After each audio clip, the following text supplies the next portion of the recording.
Welcome to Everyday Musicality, the podcast in which we discuss all things related to Gordon's music learning theory and how it can help unlock the inner musician that lives inside of all of us. I'm your host, Heather Shouldice, music educator and faculty member for the Gordon Institute for Music Learning. In this episode, I have a conversation with GIML faculty member and current GIML president, Dr. Cynthia Crump Taggart.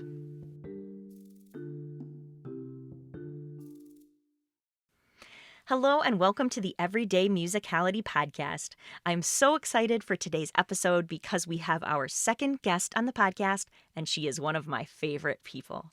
Today, I'm thrilled to have Dr. Cynthia Crump Taggart joining us. Dr. Taggart is Emeritus Professor of Music Education at Michigan State University. She completed her doctoral studies at Temple University with Dr. Gordon and then continued to teach summer courses with him for several decades. Dr. Taggart is one of the co-authors of Music Play, Music Play 2, and Jump Right In, the General Music series, among other publications. She is also the current president of the Gordon Institute for Music Learning, and I asked her to come on the show to talk about all the exciting things going on with the organization. Before we get into that, a quick reminder that I will be announcing the winner of our current giveaway from GIA Publications at the end of this episode, so stay tuned to find out. Okay, on to my conversation with Dr. Cynthia Crump Taggart. I am thrilled to introduce a special guest on the podcast, Cindy Taggart. I mentioned in the previous episode that it was Cindy's courses at MSU that first exposed me to music learning theory, so I really wouldn't be here today if it weren't for her. So welcome, Cindy. Thank you so much for taking the time to be on the podcast. Well, thank you for inviting me, Heather. And how about for our listeners that don't know you, could you start off by just telling the listeners a little bit about yourself, who you are, what you do, or what you've done in the past? Sure. I'm currently the Gordon Institute for Music Learning president, which we'll be calling GIML because it's too long otherwise. And I'm also a professor emeritus of music at MSU. I taught there for 27 years and retired just 2 years ago.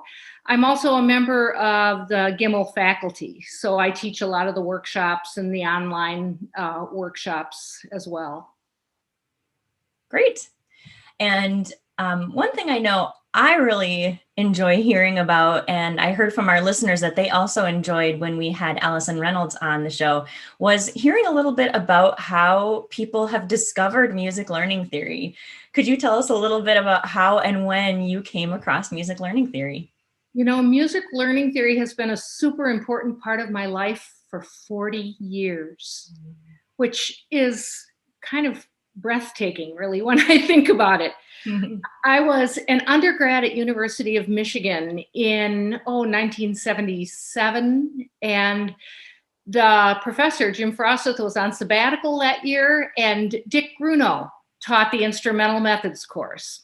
And so I took instrumental methods with Dick, and Dick and I became good friends. And after I graduated and I was in my first year of teaching in 1979, I got a letter from Dick, and he said, you know, I just did this amazing summer workshop called Sugarloaf with Ed Gordon, and you need to do this. And, you know, this my first year teaching. The teachers and the principals and everybody thought I was doing great. The kids thought I was doing great. And every Sunday night I was crying because it was really hard for me to picture how I was going to get the kids from where they were to actually having functional musical skills and real musical independence by the time they left me. And so I went to Sugarloaf, and that workshop, which was, I can't remember if it was, I think it was just a week. But when I say just, that's kind of not true.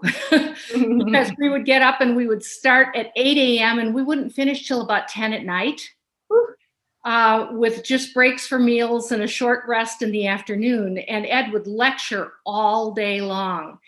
And it answered so many questions for me. and really resonated with who I was as a musician and how I learned music and how I thought about music and how I did music.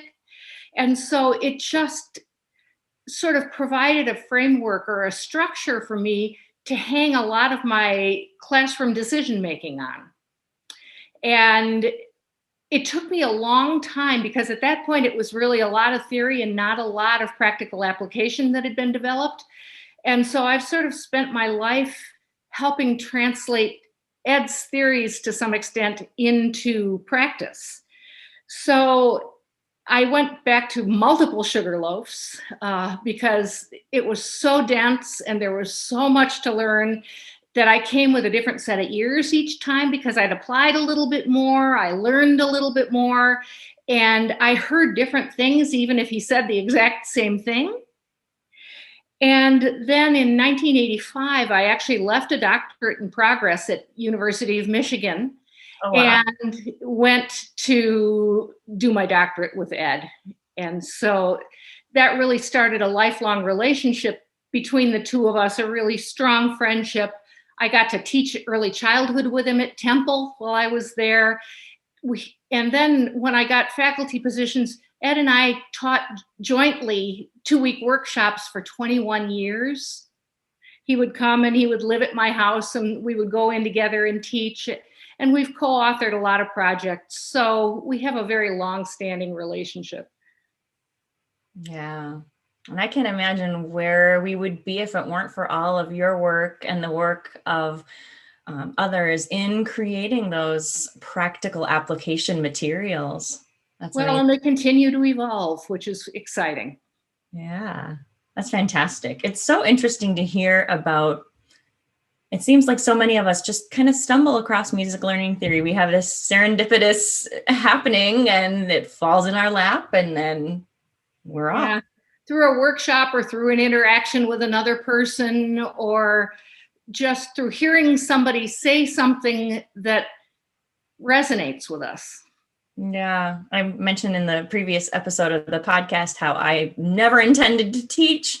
When I started my undergrad degree, I was only majoring in music ed as a backup plan, and then I ended up in your class. So well, it's funny because I started at University of Michigan in my undergrad as a performance French horn player. I never intended to teach either. And I met Tom Dvorak, who had some music learning theory background as well and was teaching instrumental music in the schools and some instrumental stuff sort of adjunct at University of Michigan. And he pulled me in. Neat. That's so cool. Well, I thought now we could talk a little bit about GIML, specifically the Gordon Institute for Music Learning. As you mentioned, you are the current president of GIML, and this is a pivotal time for the organization. Could you talk a little bit about why this is such an important point in time for GIML? Well, you know, Ed had always served as the guiding light for the organization, and he was very active in it. He had very strong opinions and very strong feelings, and it's named after him, and we respected and honored those feelings. But Ed passed away in December of 2015. So we sort of need to figure out how to move forward and to keep growing and learning without him. So that is a really important piece. He always said that if he were to come back to life 20 years from now and look at music learning theory, both the theories and how it's practiced in the classroom, if it looks the same, he'll really be disappointed because he knew he didn't know everything. He didn't have all the answers. Music learning theory is his best guess. It's a theory. And so we need to figure out how to move forward together as an organization and keep learning and growing. Technology is changing. COVID has changed so many things for us. So it's a really important time for GIML. Yeah. Yeah. I think it can be easy to feel intimidated or overwhelmed with Ed no longer here to guide us. But I think that also is really inspiring to hear that, you know, it's up to us to keep things moving forward, to keep it evolving. And I think that can be really empowering. for us. It is. It's a little scary, but it's also freeing and it's exciting. Yeah, definitely.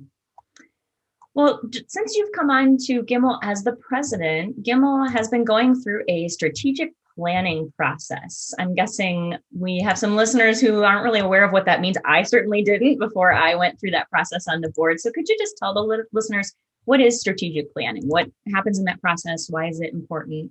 Yeah, it's important because it really defines the pathways and the priorities of an organization.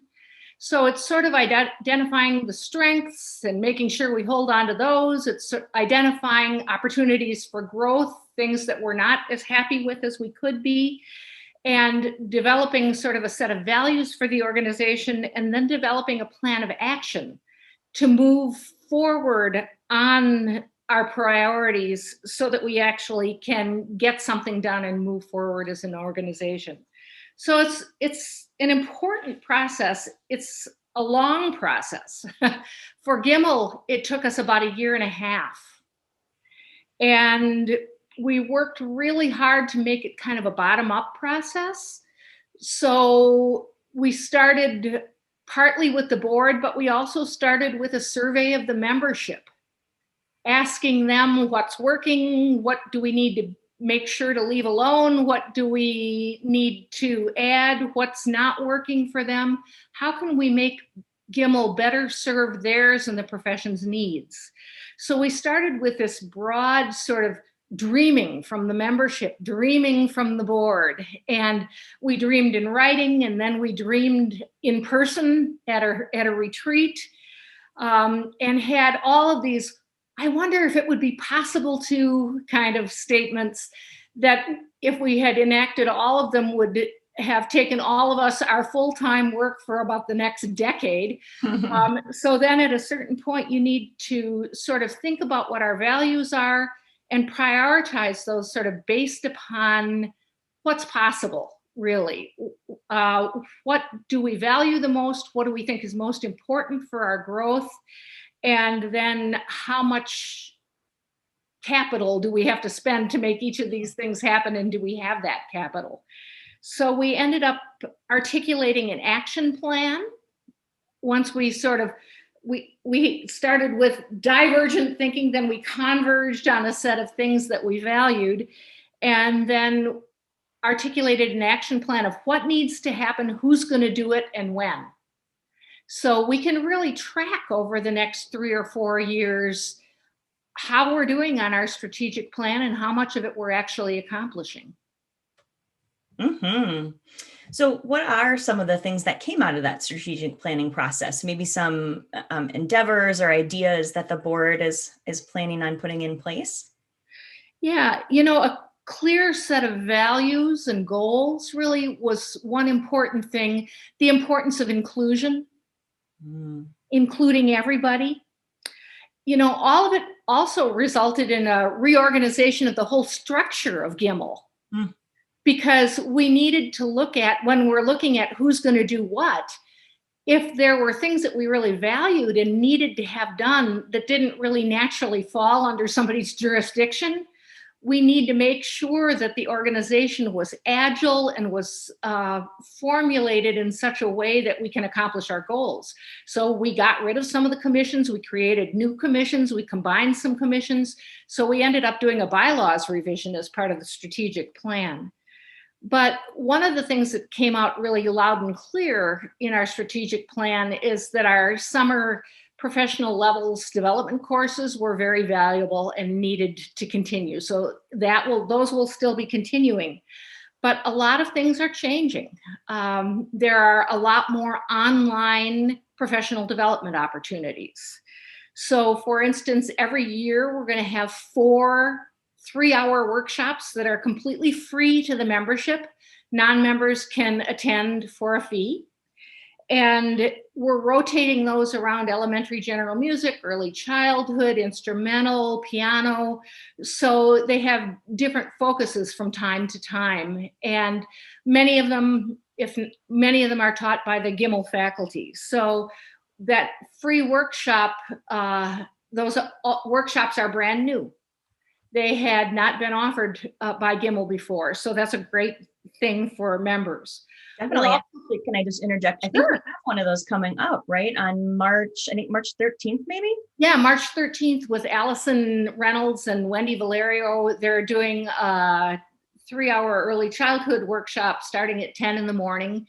And you can look on the GIML website and all the information is there to register. So yeah, there's that. And then we have a piano one coming up in April. Oh, nice. Great. I'll try to remember to link to that in the show notes so listeners can just click right on that link if they're interested in more information. Great. Cool. Yeah, we also we're doing hangouts, online hangouts with GIML faculty members each month. Again, we're rotating it kind of around the specializations between early childhood, elementary general, instrumental, piano. And each month for about an hour, one of the GIML faculty members is just going to be online and people can informally ask questions or share things that they're struggling with and see if the GIML faculty member or anyone else in the community who's online has some ideas. So it's a way of just getting a conversation going, getting to know the faculty, functioning as a learning community together, kind of facilitated by faculty. So I'm really excited about that. So one of those every single month, and the times are rotating around so that people in different time zones will be able to participate in some of them for sure. So we have one of those coming up as well in March with piano and in April with early childhood. So lots of that stuff coming up. We also are developing an entirely new website that by the time this airs will have already gone live. Ooh, exciting. Yeah. So it's within days of going live right now. Cool. I've seen some of the previews and it looks fantastic. It really does look fantastic. It's going to be so much richer and more visually attractive. It's more interactive. It's easier to navigate. As part of that, we're going to have lots of video content, which is still developing. That's going to take a while. You know, none of this is instant. But we're having a video project that we're launching to collect outstanding video of music learning theory teachers so people can see what music learning theory looks like in practice with children. So that's another thing, the website. We also completely restructured our publications. So we're going to have a monthly email that is going to be GIML news and upcoming events. So, you know, kind of nuts and bolts information about how to participate in GIML.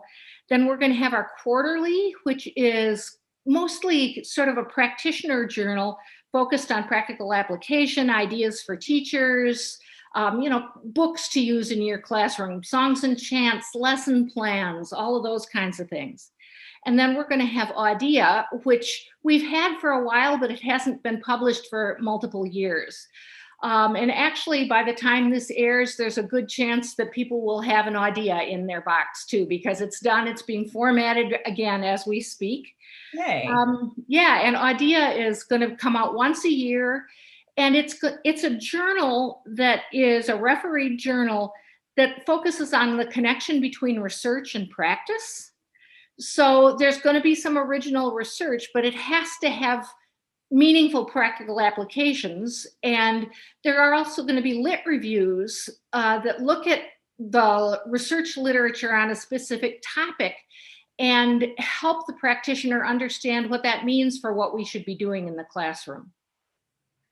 And sort of the last thing that I want to talk about what flowed out of our strategic planning is really an increased focus on research within the organization. We're creating what we're calling ARIAs, areas of research, interest, and practical application. And what we're going to do is, and this will start at our conference this summer, is we're going to get together groups of researchers and practitioners who are interested in similar research questions to work on projects together, to talk about their work with one another so that we can create some synergy and progress in actually answering some of those questions. That's a fantastic idea. How exciting. Yeah, this is a lot for an organization to take on in a few years, but the board was really ambitious and really excited about the potential. And so it's really fun to see this all happening. That's fantastic. It just occurred to me, you've mentioned the GIML commissions several times, and not all of our listeners are involved in GIML currently. Could you maybe just give a quick rundown of the structure of GIML? What are the ways that people can get involved? I hope so. This was not on the prepared list of questions. We're going to see then. We have a research commission that sort of facilitates all things research-oriented. AUDIA is under that jurisdiction. We have a membership commission that does membership development, working with the local chapters, working with international chapters, trying to get chapters started in areas of the country where there are not currently chapters. We have a media and communications commission that's going to be very, very active. They're the ones who've been developing the new website. They're working on doing all of the online video and helping coordinate some of the online teaching. So they're really very, very busy. We also have an education commission that oversees and works with the content of GIML's professional activities, keeping all of the faculty on the same page, helping us grow together as a group so that our practice gets richer and grows. Have I forgotten anything that you can think of, Heather? Nope, those were the four. Oh, good. And of course, I'm just mentioning that the Education Commission, because I'm the one that's been working on nominations, so I've been thinking about commissions, is now the Professional Development Commission, which also entails the conference that happens, the international conference every year. That's right. Yeah, that's right. It used to be education. It got renamed to professional development and subsumed the conference. That's right. And so for listeners who might not be familiar, each of those four commissions has a chair that helps facilitate the work, but each commission has anywhere from maybe 7 to 10 members who participate in that work, who help the chair to carry out those important tasks related to the mission of the commission. So, yeah, and the chairs of the commission represent the commission on the board for GIML. Mm-hmm. And so I think that's an important thing for listeners to have on their radar, that if they are interested in getting involved with GIML, that they can reach out. And every year we're looking to, sorry, my cat's now climbing on my keyboard. Every year we're looking to fill those openings on those commissions. And we always love to have new members get involved. Yeah, one of the things that we really talked about as a value within the organization is trying to get more of the GIML membership involved in the business of GIML, get it involved in the organization so that it really is distributed and we have an active, invested, involved membership. So that would be great if we got even more people involved. Mm-hmm. And speaking of involvement, just to let listeners know, if you are a member of GIML, we've recently started sharing board minutes on the members only portion of the website. The bylaws are there if you're curious to learn more about the inner workings of GIML. And I think in the strategic planning, wasn't one of the ideas coming out of that to host at least one annual membership meeting? Yeah, every year we're going to have an annual membership meeting online. And we've always done it at the conference every other year before and then at our chapter meetings, but not everyone is part of a chapter. And it didn't make the organization as transparent as we really felt like it should be. And so this is a way of helping increase transparency, involving more of the membership in sort of the planning and the decision making. Yeah. So if you're listening and you are a member, please get involved. We are a kind, friendly bunch, and we always love to communicate with new people. So join us. All right. Well, I had on my list of questions as my final question, why should folks join GIML? What are some benefits of being a member? But man, everything you've just described sounds fantastic. Well, and we have some really fun things coming up. We've mentioned the early childhood workshop on March 13th. On March 21st at 11 a.m., we have the piano faculty hangout. And in April, we have the early childhood with Holly Haynes. This summer, we're doing 1 week sort of introductory online workshops. One for each of the strands. We're doing an early childhood one, we're doing an elementary general one, we're doing an instrumental one, we're doing a piano one, to get your feet wet or to serve as a refresher if you've already done a professional development levels course, or just to have a chance to really talk with others who are interested in music learning theory. So last summer, we piloted a couple of those and they were tremendously successful. I had people from 9 different countries in the workshop that I taught, and I know the other ones had an international audience as well. It was really fun and really interesting. So there'll be more about that coming up on the website. Plus, we have 3 professional development levels courses that are happening. One at Michigan State from June 12th through the 22nd, assuming I can get my COVID vaccination by then. One at Kent State, an elementary general one. The one at Michigan State was early childhood. So Kent State is elementary general from June 28 to July 9. And the State University of New York at Buffalo has an elementary general one and an instrumental one from July 5 to 16. And these are 10-day, deeply immersive courses where you eat, sleep, and breathe music learning theory and its practice in that specific context. It really gives you enough depth of knowledge so that you can go back to your classroom and actually try some of this stuff because you've developed some skills and you have a good enough knowledge of the theory to really guide your practice. So if you're wanting to really implement this and grab it sort of by the horns and get it going, a PDLC is the way to go. And then we have our international conference next summer from July 27 to 29, which is in Oak Park, Illinois, right outside of Chicago. And we're going to have both an in-person conference, assuming COVID allows, as well as an online component of it. So you'll be able to take part if you can come, but you'll also be able to take part online if you want to. So really, why join professional development? And we have lots of opportunities for professional development, access to publications, but also it's a chance to be part of a community of really amazing teachers and researchers who provide resources and support for one another and really help one another to grow. So it's a lovely, lovely community of human beings. It certainly is. Yes.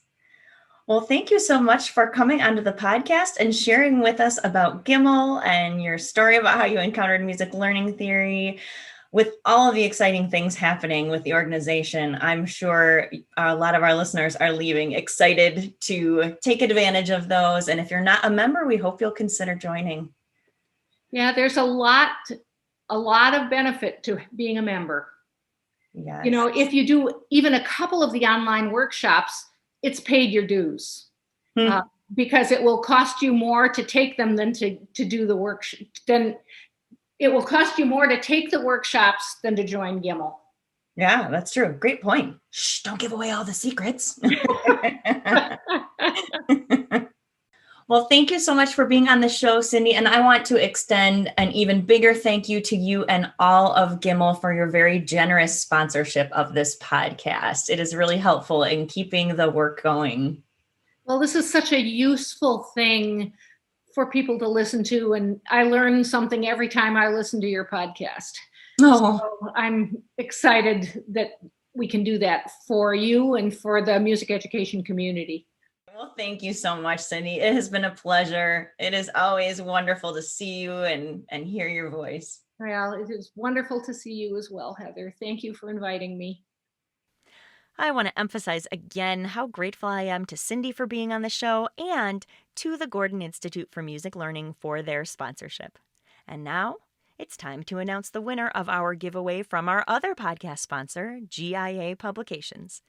The lucky winner is Amy Marone. Please email me your preferred mailing address at everydaymusicality@gmail.com, Amy, and I'll get that free copy of Developing Musicianship Through Improvisation out to you ASAP. Thanks to everyone who entered, and I've got more giveaways coming up, so stay tuned. In the meantime, if you have questions, comments, or suggestions for future episodes, please get in touch. You can email me or send me a voice memo at everydaymusicality@gmail.com. I would love to hear from you. Thanks for listening, and let's keep musicking every day.